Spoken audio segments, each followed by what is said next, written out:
Let's start with a little history lesson. There's a reason we don't we shouldn't allow our drug warriors to act as judge, jury, and executioner. It's because they have made many, many, many tragic mistakes in the past and ended up killing lots of civilians. I want to call your attention to two particular cases that were particularly egregious.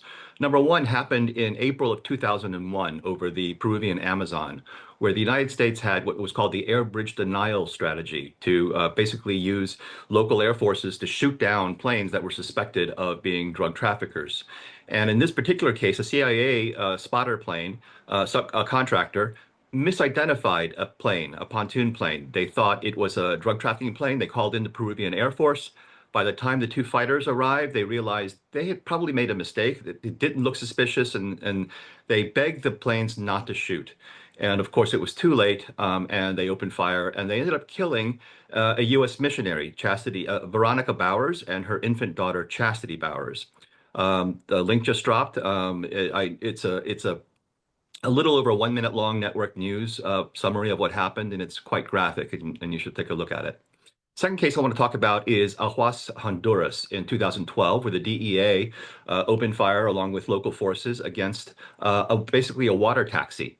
And they did it from helicopters and from the ground, and they killed 4 people, including 2 pregnant women. So under local law, that's 6 fatalities.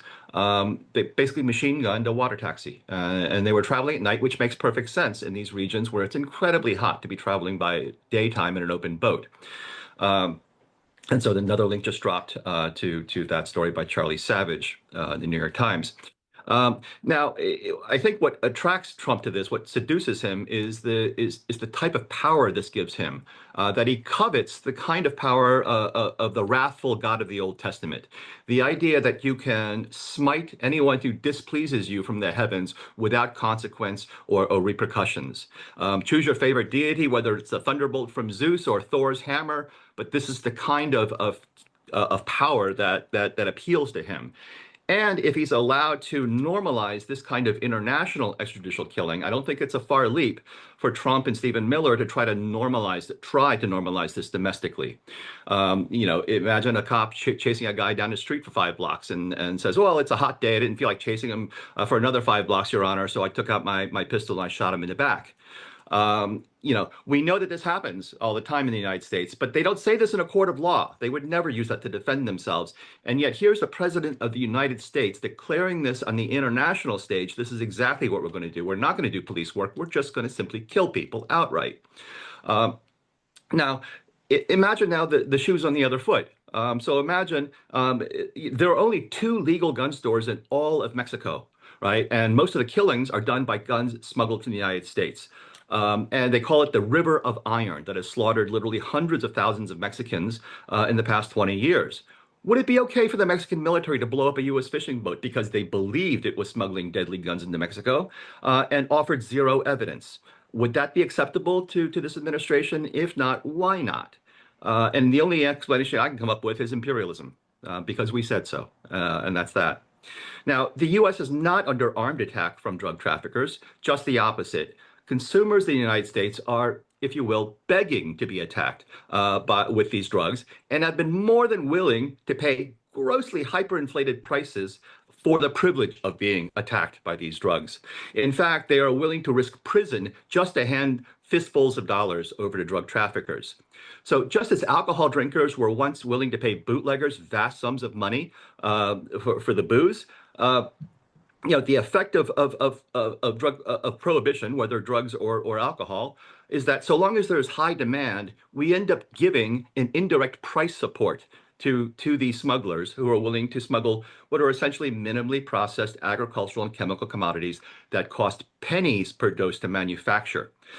The higher the risk to the individual smuggler, the higher the risk premium they get to charge the next person down the smuggling chain. That's how these commodities snowball in value as they reach their final destination. So we need to acknowledge that it is our policies that makes these drugs astronomically more valuable, when in fact they should be worth very, very little in an open market. Put another way, tobacco kills far more people in the United States than drugs ever will or ever could. But we don't say that we're under attack from Philip Morris or R.J. Reynolds, and we certainly don't use drones to execute their executives. Now, in recent days, however, this conversation has drifted toward a direction that many of us suspected this was about to begin with, which is that the administration is openly talking about regime change in Venezuela. And this is a country that has the largest proven oil reserves in the world. And Donald Trump has never met a hydrocarbon he didn't covet. Now, I've spent a lot of time in Colombia covering their drug war for the past 25 years. And I've spent a lot of time in Putumayo Department in southern Colombia, ground zero for Plan Colombia. It's also an oil-rich province. And every morning I would wake up and look over the horizon, and you could see a different column of black smoke rising in the distance. That's because the guerrillas had attacked the pipeline the night before. It's very easy to do. They drive along the roads, which is the pipelines parallel the roads for service reasons. They have to. And it's very easy for them to just shoot a few holes into it, throw a road flare onto it, and you've got a nice bonfire going. Now, add to that modern technology of drones. As we can see in Ukraine, they can cause tremendous damage to oil infrastructure. Even a $500 hobbyist drone, if you attach a small incendiary grenade to it, can blow up refineries and storage containers.